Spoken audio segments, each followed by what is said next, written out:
ભાગવતનું મહાત્મ્ય. આત્મદેવની કથા. તુંગભદ્રા નદીને કિનારે આત્મદેવ નામનો બ્રાહ્મણ પોતાની પત્ની ધુંધુલી સાથે રહેતો હતો. આત્મદેવ પવિત્ર બ્રાહ્મણ હતો, પણ પત્ની ધુંધુલી ક્રૂર સ્વભાવની, પારકી પંચાત કરવાવાળી અને ઝઘડાળુ હતી. આત્મદેવના ઘરમાં સંપત્તિ પુષ્કળ હતી, પણ સંતતિના અભાવે તે દુઃખી હતો. સંતતિ માટે તેણે ઘણો પ્રયત્ન કર્યો, પણ સફળતા મળી નહીં. છેવટે નિરાશ થઈ આત્મહત્યા કરવાનો નિશ્ચય કર્યો. તે જંગલ તરફ ગયો. આગળ જતાં નદી કિનારે એક મહાત્મા પરમાત્માનું સ્મરણ કરતા બેઠા હતા. તેમની પાસે જઈને રડવા લાગ્યો. મહાત્માએ તેના દુઃખનું કારણ પૂછ્યું. આત્મદેવે કહ્યું, મહારાજ, હું નિસંતાન છું. સંતાન ન હોવાથી દુઃખી છું, બીજું કોઈ દુઃખ નથી. મહાત્માએ કહ્યું, તારે ઘેર પુત્ર નથી, એ પરમાત્માની કૃપા જ છે. પુત્ર દુઃખરૂપ છે. પરમાત્મા જે સ્થિતિમાં રાખે તેમાં સંતોષ માનીને પ્રભુ સ્મરણ કરવું જોઈએ. 3 સંતોનું દ્રષ્ટાંત. એક વખત એકનાથજી વિઠ્ઠલનાથજીના મંદિરમાં દર્શન કરવા ગયા. એકનાથજીને લાયક પત્ની મળી હતી, તેથી તેઓ પરમાત્માનો ઉપકાર માને છે. મને સ્ત્રીનો સંગ નહીં પણ સત્સંગ મળ્યો છે. આપે અનુકૂળ પત્ની આપી છે, તેથી હું આપનું ભજન કરી શકું છું. થોડી વાર પછી તુકારામજી દર્શન કરવા આવ્યા. તુકારામની પત્ની કર્કશા હતી, છતાં તેઓ આ સ્ત્રી આપવા બદલ પરમાત્માનો ઉપકાર માને છે અને કહે છે, આપે પ્રતિકૂળ પત્ની આપી છે, એટલે આપનું ભજન કરી શકું છું. સારી પત્ની મળી હોત તો હું તેની પાછળ ફરત, આપને ભૂલી જાત. એકનાથજીને અનુકૂળ પત્ની મળી છે, તેથી આનંદ છે. તુકારામજીને પ્રતિકૂળ પત્ની મળી છે, તોય આનંદ છે.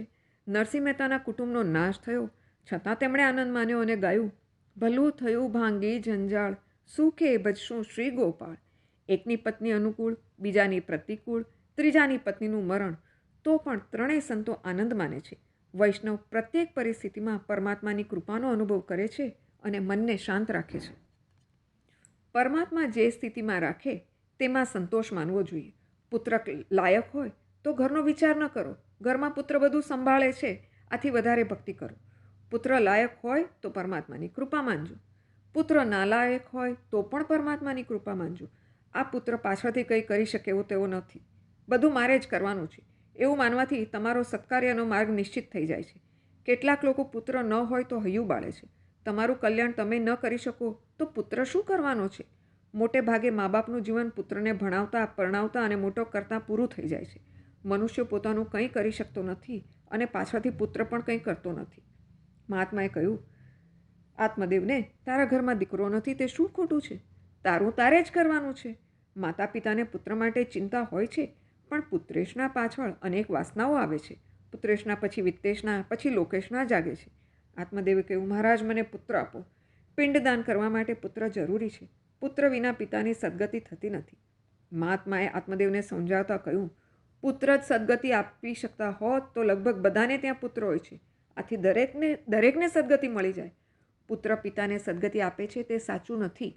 શ્રાદ્ધથી પુત્ર પિતાને નરકમાંથી તારે. જે સારી યોનિમાં જાય એ ખરું, પણ જન્મ મરણના ત્રાસમાંથી છૂટતા નથી. શ્રાદ્ધ કરવાથી પિતૃઓ પ્રસન્ન થઈ આશીર્વાદ આપે છે, પણ શ્રાદ્ધથી મુક્તિ મળતી નથી. પિંડદાન તારે કરવાનું છે. પિંડદાનનો અર્થ કોઈ સમજતા નથી. આ શરીરને પિંડ કહે છે, તેને પરમાત્માને અર્પણ કરવું તેનું નામ પિંડદાન છે. વૈષ્ણવો તુલસીની કંઠી રાખે છે. તેઓમાં એવી ભાવના હોય છે કે આ શરીર મેં કૃષ્ણાર્પણ કર્યું છે, આ શરીર પરમાત્માનું થયું છે, હવે ભોગ માટે આ શરીર નથી, પરોપકાર માટે છે. આ રીતે જીવન અર્પણ કરે તે સાચું પિંડદાન છે. બાકી લોટના પિંડદાનથી મુક્તિ મળતી હોય તો ઋષિમુનિઓ ધ્યાન, જપ, તપ, યોગ આદિ કરે જ નહીં.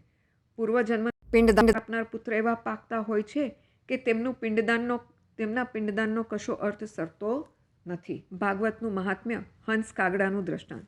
એક હંસ અને હંસી આનંદ મસ્તીમાં રહેતા હતા. જંગલમાં ફરતા ફરતા સાંજ પડી. એક ઝાડ પર બંને બેઠા. એ ઝાડ ઉપર કાગડાનો માળો હતો. હંસે રાત રહેવા માટે કાગડા આગળ માગણી કરી. હંસી રૂપાળી હતી, તેથી કપટી કાગડાની દાનત બગડી. તેથી તેણે એકલી હંસીને માળામાં રહેવા દીધી, પણ બીજે દિવસે તેણે હંસીને માળામાંથી જવા ન દીધી. લુચ્ચો કાગડો હંસીને છોડતો નથી. હંસે કાગડા પાસે હંસીની માગણી કરી તો કાગડાએ તેને સ્પષ્ટ ના પાડી. આ અંગે બંને વચ્ચે વિવાદ થતાં બંનેએ નક્કી કર્યું કે ન્યાયાધીશ પાસે જઈને ખરા ખોટાનો ન્યાય કરાવીએ. કાગડો હંસ કરતાં હોશિયાર અને ચતુર હતો. તે એકલો ન્યાયાધીશને ઘેર મળવા ગયો. ત્યાં જઈને કહે છે, તમારા માતા પિતા ક્યાં છે તે હું જાણું છું. મારું એક કામ કરશો તો હું તમારું એક સરસ કામ કરીશ. તમે આવતીકાલે એવો ન્યાય આપજો કે હંસી કાગડાની છે.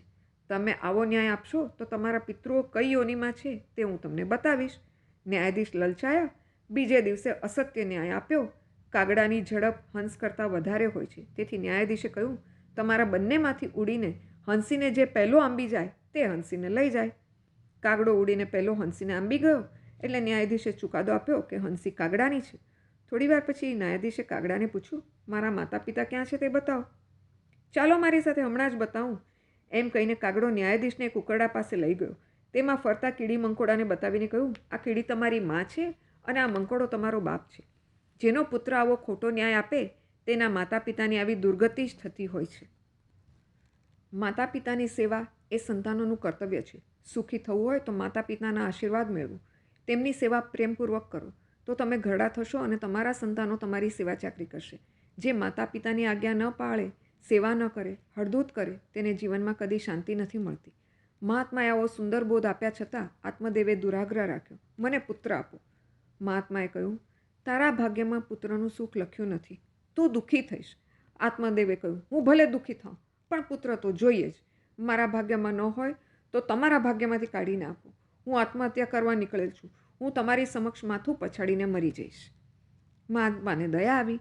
એક ફળ આપ્યું અને કહ્યું, આનાથી તારે ત્યાં લાયક પુત્ર થશે. આ ફળ તારી પત્નીને ખવડાવજે. ગર્ભ રહ્યા પછી તમે બંને પવિત્ર જીવન ગાળજો. સતત સત્કર્મો કરશો તો તેની અસર ગર્ભમાં રહેલ બાળક પર પડશે. બાળક માતાના ઉદરમાં હોય તે દિવસથી જ તેને સારા સંસ્કાર આપવા. આપણા શાસ્ત્રમાં સગર્ભા સ્ત્રીના નિયમો બતાવ્યા છે. પતિ પત્ની પવિત્ર જીવન ગાળે, સદવાંચન કરે, કથા વાર્તા સાંભળે, કોઈની કુથલી નિંદા ઈર્ષા ન કરે, સાત્વિક આહાર લે, ઈશ્વર સ્મરણ કરે, સત્કાર્ય કરે, મિતભાષી બને. આત્મદેવ ફળ લઈને ઘેર આવ્યો અને ફળ પોતાની પત્ની ધુંધીલીને આપ્યું. ફળ ખાતી નથી પણ ફળ વિશે મનમાં શંકા કુશંકા કરે છે. એણે વિચાર્યું, ફળ ખાવાથી ગર્ભ રહેશે તો ઘરનું કામકાજ નહીં થાય, બાળકનું લાલન પાલન કરવું પડશે, દુઃખી થઈશ. ત્યાં તેની નાની બહેન આવી હતી. તેણે નાની બહેનને વાત કહી. બહેને કહ્યું, હું સગર્ભા છું, મને બાળક થવાનું છે, તે તને આપી દઈશ. તું ત્યાં સુધી સગર્ભા હોવાનો ડોળ કર. ધુંધુલીને પુત્ર તો જોઈએ છે પણ દુઃખ જોઈતું નથી. આ મનુષ્ય સ્વભાવ છે. સુખ જોઈએ છે પણ વિના દુઃખે અને વિના પ્રયત્ને મળવું જોઈએ. મનુષ્યને પુણ્ય કરવું નથી પણ તેનું ફળ જોઈએ છે. પાપ કરવું છે પણ પાપનું ફળ જોઈતું નથી. નાની બહેનના કહેવાથી તેણે ફળ ગાયને ખવડાવી દીધું. ધુંધુલીએ સગર્ભા હોવાનો ડોળ ચાલુ રાખ્યો. પોતાની બહેનનો દીકરો લઈ આવીને જાહેર કર્યું, મને પુત્ર થયો છે. ધુંધુલીએ પુત્રનું નામ ધુંધુકારી રાખ્યું. આ બાજુ ગાયને જે ફળ ખવડાવ્યું હતું, ગાયને મનુષ્ય આકારનું ગાય જેવા કાનવાળું બાળક થયું. તેનું નામ ગોકર્ણ રાખવામાં આવ્યું. બાળકો મોટા થયા. ધુંધુકારી દુષ્ટ નીકળ્યો, ગોકર્ણ પંડિત અને જ્ઞાની બન્યો. ભાગવતની કથા 3 પ્રકારે વિચારવાની છે: આધ્યાત્મિક, આધિદૈવિક અને આધિભૌતિક. માનવ કથા એ તુંગભદ્રા છે. આત્માનો દેવ એ આત્મદેવ. આત્મદેવ એટલે કે જીવાત્મા. મનુષ્યમાં રહેલ જીવ દેવ બની શકે છે, બીજાને પણ દેવ બનાવી શકે છે. કુતર્કો કરનારી અને વિનાશ્રમે સુખની આશા રાખનારી ધુંધુલી એ બુદ્ધિ છે. પારકી પંચાત કરે છે. બુદ્ધિ સાથે જીવાત્માનું લગ્ન થયું, પણ જ્યાં સુધી તેને કોઈ મહાત્મા ન મળે, સત્સંગ ન થાય, ત્યાં સુધી વિવેકરૂપી પુત્રનો જન્મ થતો નથી. વિવેક એ જ આત્માનો પુત્ર. જેના ઘેર વિવેકરૂપી પુત્ર નથી તે સંસારરૂપી નદીમાં ડૂબી જાય છે. તેથી તો આત્મદેવ ગંગા કિનારે ડૂબી મરવા જાય છે. દેવ બનવાની અને બીજાને દેવ બનાવવાની શક્તિ આત્મામાં છે, પણ આત્મશક્તિને જાગૃત કરવાની જરૂર છે. હનુમાનજી સમર્થ હતા. જાંબુવાને તેમના સ્વરૂપનું ભાન કરાવ્યું, ત્યારે તેમને પોતાના સ્વરૂપનું ભાન થયું. આત્મશક્તિ સત્સંગથી જાગૃત થાય છે. સત્સંગ વગર જીવનમાં દિવ્યતા આવતી નથી. પરંતુ દુઃખની વાત એ છે કે મહાત્માએ આપેલું વિવેકરૂપી ફળ બુદ્ધિને ગમતું નથી. બુદ્ધિરૂપી ધંધુલીની બહેન મન છે. બુદ્ધિ મનની સલાહ લે તો દુઃખી થાય છે. મન અનેકવાર આત્માને છેતરે છે. મન સ્વાર્થી છે. આત્મદેવરૂપી આત્મા ભોળો છે. તેને મન અને બુદ્ધિ વારંવાર છેતરે છે. આત્મા મન અને બુદ્ધિનું કપટ સમજી શક્યો નથી. એટલે મન બુદ્ધિએ તે ફળ ગાયને ખવડાવ્યું. ગો એટલે ગાય, ઇન્દ્રિય, ભક્તિ આદિ એના અર્થ છે. ફળ ગાયને એટલે કે ઇન્દ્રિયને ખવડાવ્યું. સત્સંગથી એકદમ ઇન્દ્રિયોની શુદ્ધિ થતી નથી. મન અને બુદ્ધિ જ્યારે ભાગવતનો, પરમાત્માનો આશ્રય લેશે ત્યારે તે સુધરશે.